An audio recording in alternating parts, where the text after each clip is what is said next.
All right, welcome everybody to another unboxing, and this one is going to be the Black Series Mandalorian helmet. As you can see, this shipping box is rather tight actually around the Black Series helmet box, I guess. And that was something that I was kind of like not really happy to notice to begin this this unboxing experience. As you can see, the Black Series box is sticking, you know, well above the actual lip of this Amazon Prime box, and there's only like one little sliver of like protection just to one side of the box, which doesn't really make sense to me. But in any case, I guess for the most part, the Black Series box did arrive still in fairly good condition. Granted, it was wrapped up so tight, and as you can see, the outer edge does have that Black Series artwork that you would find, you know, sort of in conjunction with even some of the Black Series action figures.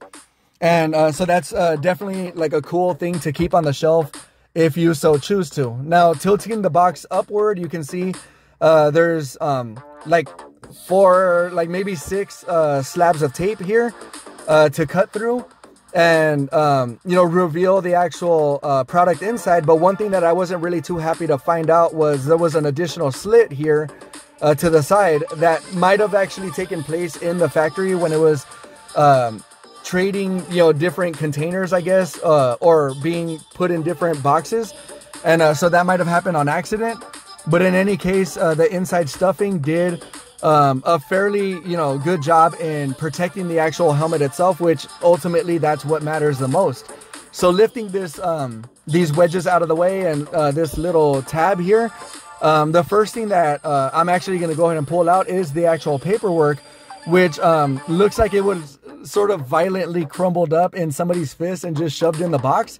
So here I am untangling everything to sort of try to have the best unboxing experience despite this crumbled up piece of paper. But it's the same thing as you would normally get with any other package. Of course, you know, the directions on how to install the batteries and so forth.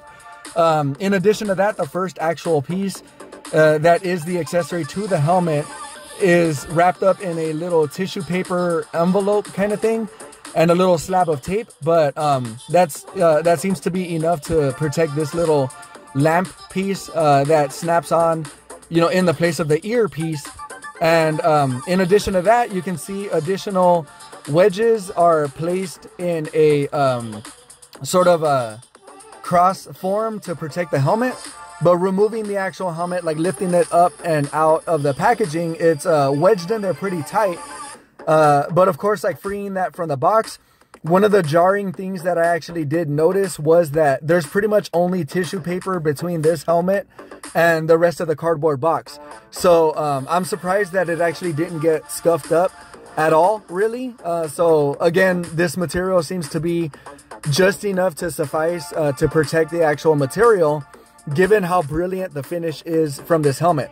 In handling it, you know, sort of free-handedly, I guess, I can see or actually feel how substantial the weight is overall on this helmet, and I'm super impressed on how heavy this thing feels in the hand. It actually does feel like a really nice piece of hardware.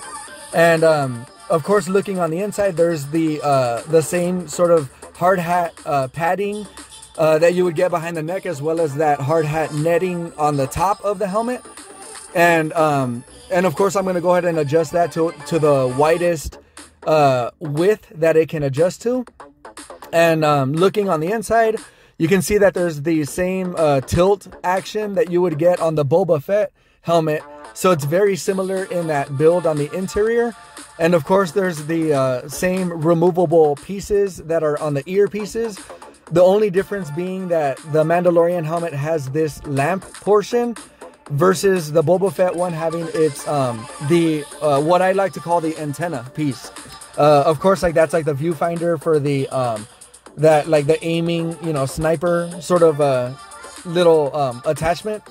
But yeah, in this case, of course, like different storyline, different character, different accessory, and this lamp was definitely shown prominently in the latest Mandalorian episode.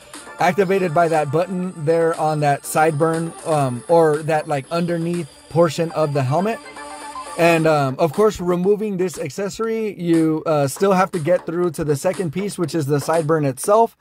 And this reveals the actual compartment in which you would load in the single AA battery. So once you get past a Phillips screw head, you know, this lifts open using your regular fingernail.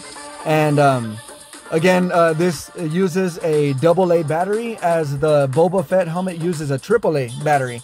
So that's really the only difference that I can point out besides the actual accessory.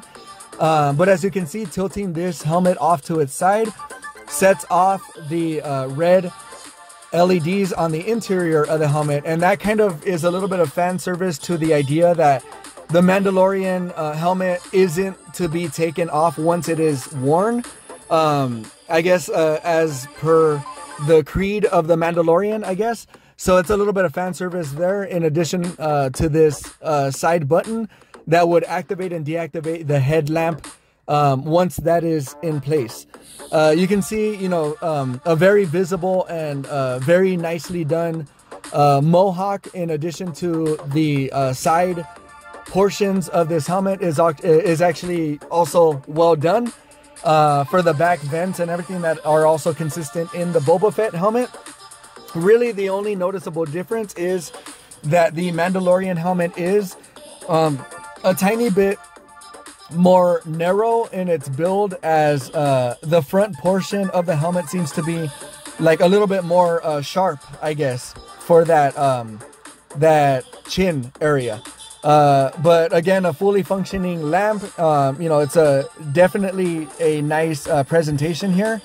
And for context, I wear an 8.5 baseball cap, and this thing goes on, you know, fairly nice. It fits like a glove, so to speak.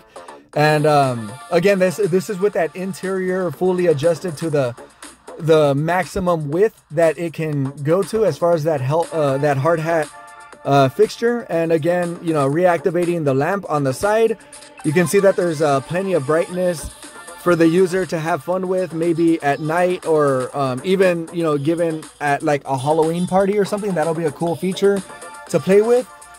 And but overall, this helmet, you know, despite its packaging and the questionable sort of Amazon box, is definitely a 10 out of 10, and I would highly recommend this for any collector out there.